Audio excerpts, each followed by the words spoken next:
بسم اللہ الرحمن الرحیم۔ السلام علیکم، جے ویوز میں خوش آمدید۔ دوستو، آج کی ویڈیو میں ہم آپ کو بتائیں گے کہ پہلی باقاعدہ اور مستقل فوج کے قیام کا اعزاز کس مسلمان شخصیت کو حاصل ہے اور ان کا تعلق کس قوم اور ملک سے تھا۔ مگر دوستو، ویڈیو کے آغاز سے پہلے ہمارے چینل کو سبسکرائب کریں اور نوٹیفیکیشن کے بیل آئیکن پر ضرور کلک کریں تاکہ آپ کو ہماری ویڈیوز وقت پر ملتی رہیں۔ تو ناظرین، پرانے دور میں دستور تھا کہ جب کوئی جنگ پیش آنے والی ہوتی تو پہلے یہ اعلان کر دیا جاتا کہ جو شخص لڑائی میں شریک ہونا چاہتا ہے وہ فلاں مقام پر فلاں وقت پہ حاضر ہو جائے۔ چنانچہ یہ رضاکار مقررہ وقت اور مقررہ مقام پر حاضر ہو جاتے اور لڑائی ختم ہونے کے بعد واپس چلے جاتے تھے۔ انہیں کوئی تنخواہ نہیں ملتی تھی، بلکہ جو مال غنیمت ہاتھ آتا تھا وہی ان کا معاوضہ ہوتا۔ ان کی کوئی مخصوص وردی بھی نہیں تھی، مگر یہ سپاہی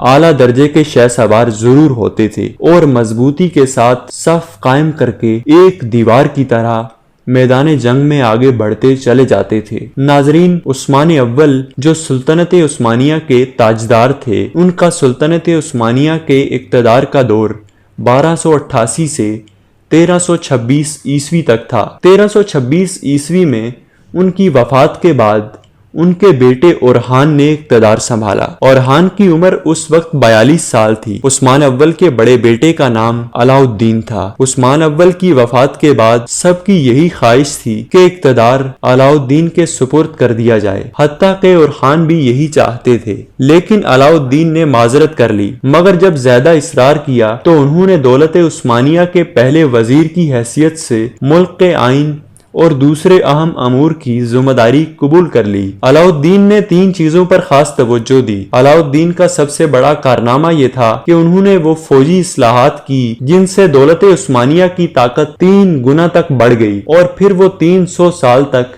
ان کی حیرت انگیز فتوحات کی ضامن رہیں۔ علاء الدین نے اپنی فوجی اصلاحات سے ترکوں کی ایک باضابطہ اور مستقل فوج تیار کی جس کی نظیر 1 صدی تک یورپ میں پیدا نہ ہو سکی۔ چارلس ہفتم، شاہ فرانس کے 15 فوجی دستے جو عہد جدید کی پہلی مستقل فوج سمجھے جاتے ہیں، علاء الدین کی مستقل اور تنخواہ دار فوج سے پورے 100 برس بعد وجود میں آئے۔ مگر ایک انگریز مورخ مسٹر ہربرٹ گیٹس نے عثمانیوں کے اس امتیاز سے انکار کیا ہے جسے عموماً تمام ہی مورخین تسلیم کرتے آئے ہیں۔